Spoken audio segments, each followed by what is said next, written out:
What's going on, everyone? This is Kevin here, coming at you with my hands-on and first impressions video of the Samsung Galaxy A57 5G. So yes, that's right, the A57 5G is finally here. This device is the successor to last year's A56 5G, and I'm really excited to show you the phone here in this video. So let's get started.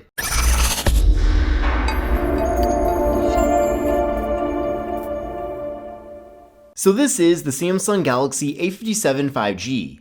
Now compared to last year's A56 5G, this phone is certainly more of an evolution rather than a complete redesign, but I still do have my Galaxy A56, and I will be comparing this phone to that phone in a separate video, so definitely stay tuned for that content. Now the A50 series from Samsung is one of my favorites because these really are excellent mid-range phones, and they sell very well and for a really good reason. I think for a lot of people, a device like this one just makes a lot of sense. The phone performs really well for what it is, it's not overly pricey, and it just provides a lot of value in general. And with this device, we're actually getting an excellent display, which really makes this phone feel premium for what it is. So here is the box that the phone does come in, and as you can see, it's a slim box, and this color is known as Awesome Gray, and based on the region that you're in, the color availability could be different. And this is the global model of the phone, by the way. But all we have included in the box is a quick start guide, a double-sided USB-C cable for charging and data transfer, and there's also a SIM card removal tool in the box as well. Now, despite this being a pretty affordable mid-ranger from Samsung, we're actually still getting some pretty premium build materials with this device.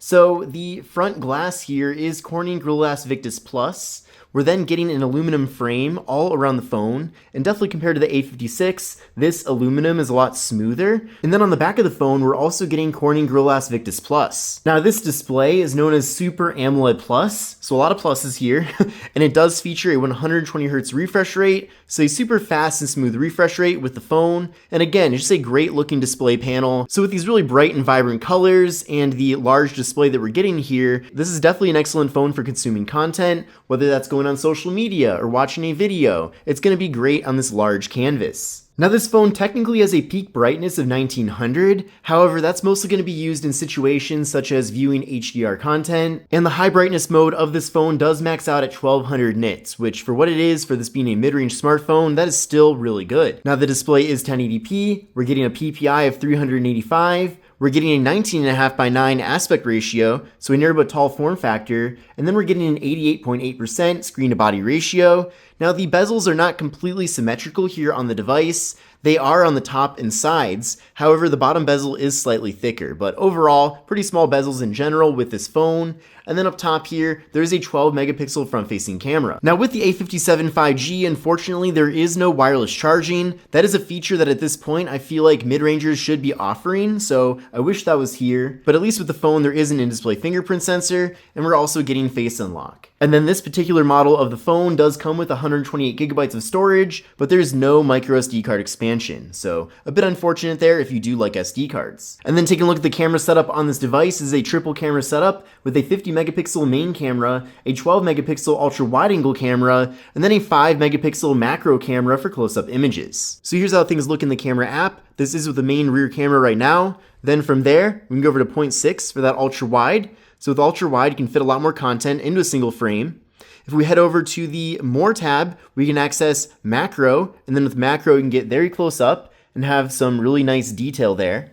So even though this is a mid-range smartphone, I still do appreciate that we're still getting a lot of different photo and video abilities. And then speaking of video, this phone does support 4K video with the front and rear cameras, and then for the rear camera, it can even do 60 FPS in 4K. And then with this device, we're getting 8 gigabytes of RAM, and we're getting the Samsung Exynos 1680 processor, so that is an upgraded processor from the previous generation, which is good. And I did run a benchmark test with this device using Geekbench 6, so I'll show you the scores from that test right now. It's actually one of the first things I did after setting up this phone. But you can see I got a single core score of 1381 and a multi-core score of 4474. So what I recommend doing is running this test on your current phone and then compare your scores to these scores to really see how the A57 5G measures up to what you have right now. And then with this device, we're getting a 5000 milliamp hour internal battery along with up to 45 watt fast charging. So honestly, that's pretty fast charging, especially for a mid-range smartphone.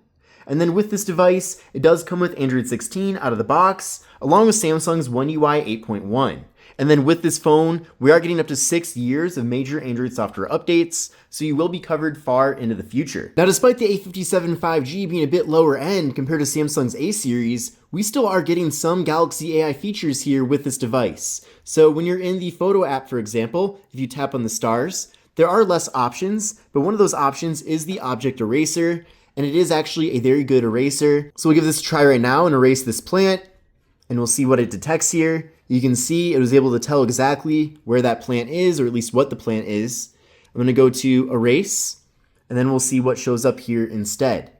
And we'll let that load for a second here, and we'll see the results, and there you go. So maybe it's not quite as good as the S series, at least when it comes to making things exactly perfect, but this is still far beyond what Apple's able to do with Apple Intelligence, so take that for what it's worth. And then also with this phone, we are getting NFC for tap and pay, and we are getting an IP68 dust and water resistance, so this phone can go underwater for up to 1.5 meters for up to 30 minutes and be totally fine, which is great. And then taking a closer look at the hardware of this device, on the right side here we have volume up, volume down, and we have the power button.